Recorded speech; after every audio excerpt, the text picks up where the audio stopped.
शालेय पोषण आहार समितीच्या कर्मचाऱ्यांना न्याय मिळवून देऊ बच्चू कडू आधारवड महिला सेवाभावी संस्थेच्या महिलांनी घेतली बच्चू कडूंची भेट।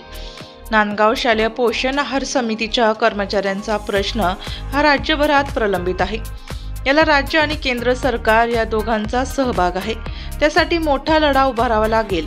मी शालेय शिक्षण राज्यमंत्री असताना याबाबत पाठपुरावा केला होता, मात्र आता पुन्हा एकदा याबाबत मोठा लढा उभारू असे आश्वासन आधारवड महिला बहुउद्देशीय सेवाभावी संस्थेच्या महिलांना दिले। ताई, तुम्हाला लवकरच न्याय मिळेल आणि तो कसा मिळवायचा हे मला चांगलेच माहीत आहे, त्यामुळे तुम्ही निश्चित राहा असेही कडू म्हणाले। यावेळी अध्यक्ष संगीता सोनवणे, सचिव आशा काकळीज, रत्ना सोनवणे व इतर महिला व शिष्टमंडळाने छत्रपती शिवाजी महाराजांची मूर्ती भेट देऊन बच्चू कडू यांचा सत्कार केला। जोपर्यंत मागण्या मान्य होत नाही तोपर्यंत नागपूर सोडणार नाही, माजी मंत्री प्रहार संघटनेचे अध्यक्ष बच्चू कडू यांचा इशारा। नांदगावला दिव्यांग मेळाव्यात बच्चू कडू यांचे प्रतिपादन। 28 ऑक्टोबरच्या मेळाव्याच्या तयारी संदर्भात घेतली आढावा बैठक। शेतकरी, मच्छीमार, मजूर, दिव्यांगांचे प्रश्न या सर्वांचे प्रश्न घेऊन येत्या 28 तारखेला नागपूरमध्ये महामोर्चा आयोजित करण्यात आला आहे। या मोर्चाच्या नियोजनासाठी मी राज्यभर फिरत असून आज नांदगाव तालुक्यात मोर्चा संदर्भात आढावा बैठक व दिव्यांग मेळावा आयोजित करण्यात आला। यावेळी ते बोलत होते। यावेळी त्यांनी विविध विषयांवर भाष्य केले। जोपर्यंत सर्व प्रश्न मार्गी लागत नाही तोपर्यंत नागपूर सोडणार नसल्याचे कडू यांनी यावेळी सांगितले।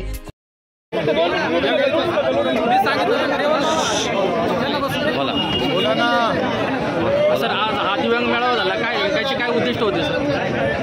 दिव्यांग मेळावा जो झाला आज दिव्यांग मेळावा होता। 28 तारखेच्या आंदोलनाची तयारी करतोय। दिव्यांगाचे प्रश्न आहे, शेतकऱ्यांचे प्रश्न आहे, मजुरांचे आहे, मेंढपाळ आणि मच्छीमार या सगळ्या गोष्टीसाठी एकत्रित लढा नागपूर आम्ही घेरणार आहोत। जेथपर्यंत आमच्या मागण्या पूर्ण होत नाही तोपर्यंत आम्ही नागपूर सोडणार नाही। भारत मातेला अभिवादन करतो। आणि आता मला वाटतं 3 वाजता 11 ते 3, 12 ते 3 पिक्चर झाला असतं। इतक्या वेळ सुद्धा तुम्ही इथं थांबला आणि आता अजून तुम्हाला अर्धा तास अधिक थांबावं लागतं। त्याबद्दल दिलगिरी व्यक्त करतो आणि आपले आभार सुद्धा मानतो।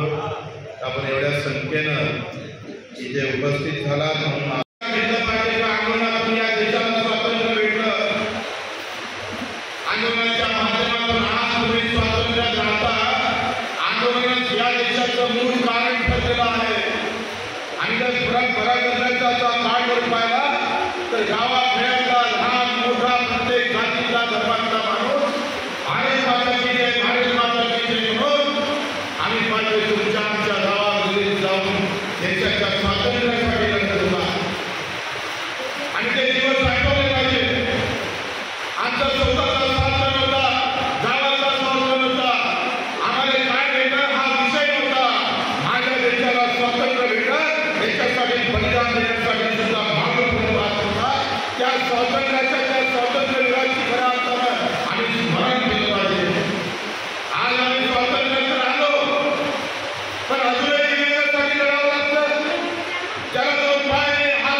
सरकार आम्ही पाहतोय ते पुढे जाऊ नये म्हणून सडकीवरच आम्ही पाहतोय क्रिएट घुसले होते।